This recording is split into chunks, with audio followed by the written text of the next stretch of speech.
There are things people believe about dogs that have been wrong for decades, some of them for centuries, and nobody ever really stopped to check. The dry nose pattern, the alpha myth that was based on wolves in a zoo, the idea that mixed breeds get some automatic biological free pass. All wrong, all still being confidently repeated everywhere.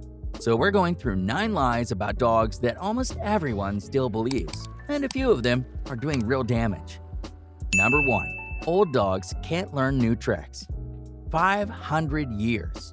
That's roughly how long this saying has been around, and it's been wrong the whole time. A guy named Fitzherbert wrote it in 1523 about livestock management, and somewhere along the way, people decided it was dog science. It's not. A dog's brain doesn't hit some expiration date where the learning tab just grays out. What actually changes is the packaging around the training, not the ability itself. Arthritis means you stop drilling sit, stays. Hearing loss means you switch to hand signals. That's just adjusting your approach, not conceding defeat. Senior dogs can be surprisingly sharp students. In fact, older dogs are often less distracted than puppies and can hold focus for longer. That said, the problem isn't the dog. It's the owner who stopped trying. Plenty of dogs are still learning new things well into their senior years. So, in reality, age may slow the body, but it doesn't close the mind. Number 2. Dogs are always trying to dominate you or become the alpha. Your dog stole your spot on the couch. Clearly a power move, a calculated, deliberate challenge to your authority. He's coming for everything: the couch, the bed, the remote. Your entire identity as head of household. Or he's just comfortable there and nobody told him no. The alpha myth has been floating around since the 1940s, when scientists watched a group of unrelated wolves crammed into a zoo enclosure fight over food and decided that's just how canines operate. The guy who coined the term alpha wolf, Dr. David Mech, spent the following decades begging everyone to ignore him. Wild wolf packs are families, not a political hierarchy, not a constant cage match for dominance. Your dog pulling on the leash isn't a coup, jumping on guests isn't a power grab, and growling near the food bowl is almost always anxiety, not your dog running for office.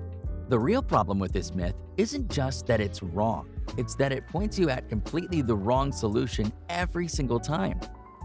Number 3. The guilty look means your dog knows it did something wrong. You come home, something is destroyed or eaten, or both.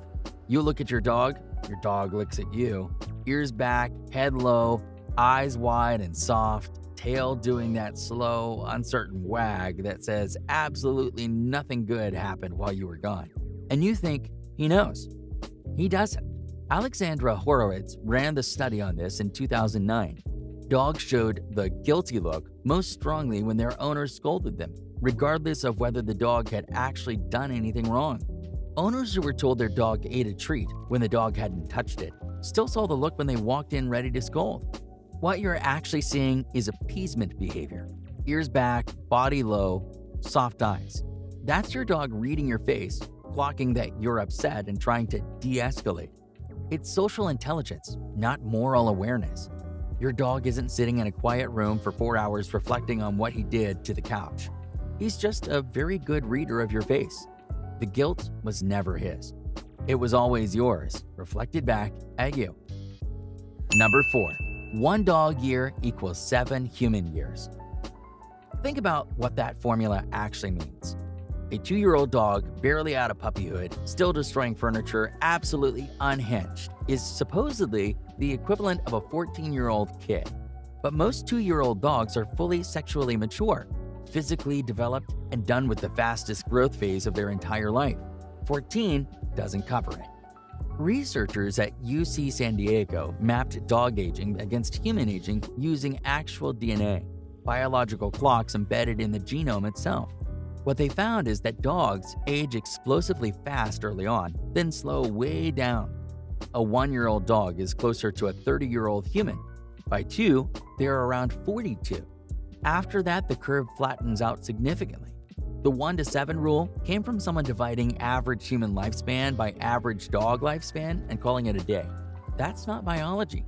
That's just division. Size wrecks the formula even further.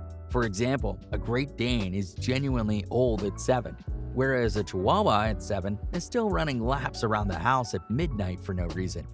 There is no single number. Never was. Number 5. A warm, dry nose means your dog is sick. Generations of dog owners have been pressing their palms to their dog's face like they're checking a sick toddler's forehead, then immediately spiraling.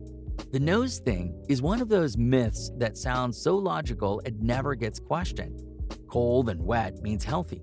Warm and dry means something's wrong. Clean, intuitive, passes the vibe check. And veterinarians have been quietly rolling their eyes at it for decades. Nose moisture changes constantly throughout the day. For example, after a nap, it's dry because dogs don't lick their nose in their sleep and the moisture just stops. The nose is not reporting anything meaningful about what's happening inside the body. The origin is probably distemper, a disease that, before vaccination, caused the nose to crust and thicken. Owners learned to watch for it. Vaccines wiped distemper out, and somehow the nose-checking ritual survived anyway, completely stripped of its original context. But if there's cracking, bleeding, thick crusting paired with lethargy or no appetite, yes, call your vet. Warm nose after a Sunday nap? Your dog is fine. Put your hand out. Number 6. A dog's mouth is cleaner than a human's. Tell that to the thing your dog ate off the sidewalk this morning that you couldn't identify from 3 feet away. This myth has one job: making people feel better about getting licked on the mouth.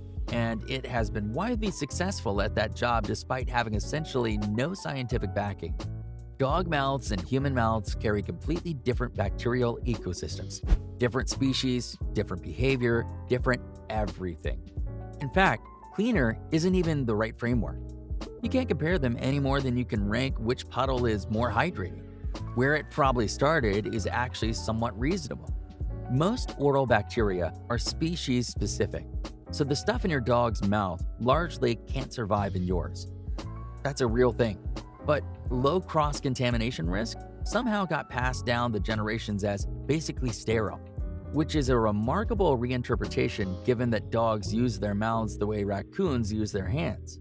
The mouths that just thoroughly investigated a dead squirrel is not cleaner than yours. It's just different.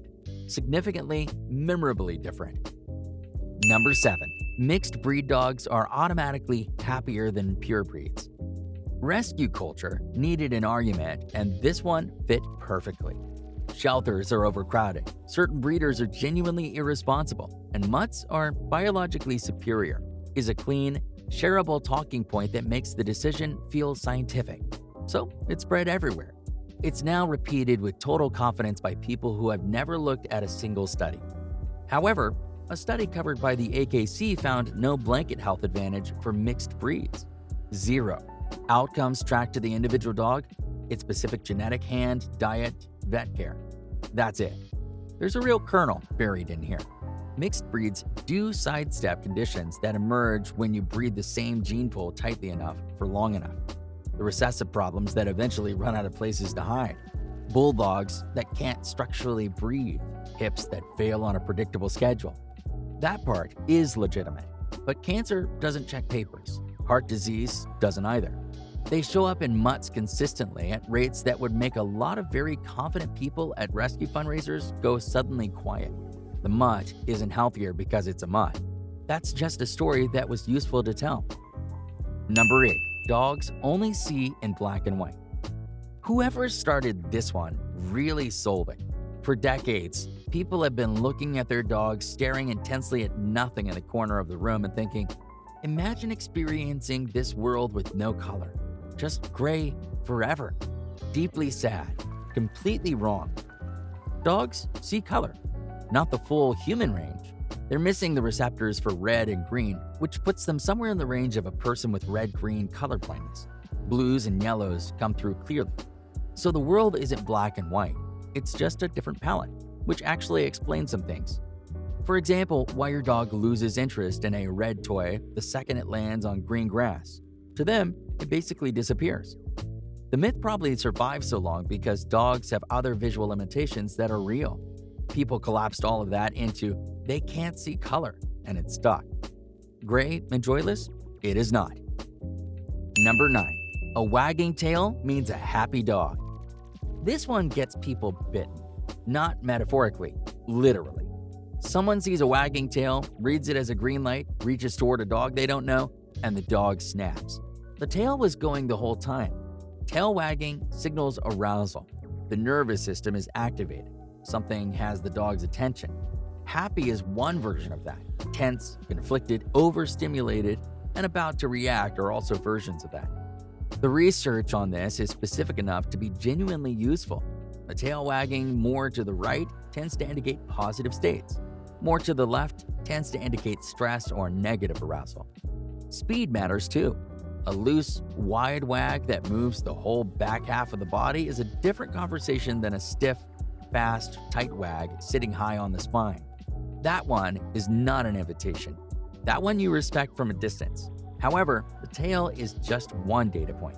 The ears, the eyes, the weight distribution, the mouth, that's the full picture. Read the whole dog, not just the part that's moving. A wagging tail means something is happening. What that something is, you actually have to look to find out. Hey, if you enjoyed this, you'll probably love this video here. And if you hit subscribe, I'll donate a meal to a rescue dog on your behalf.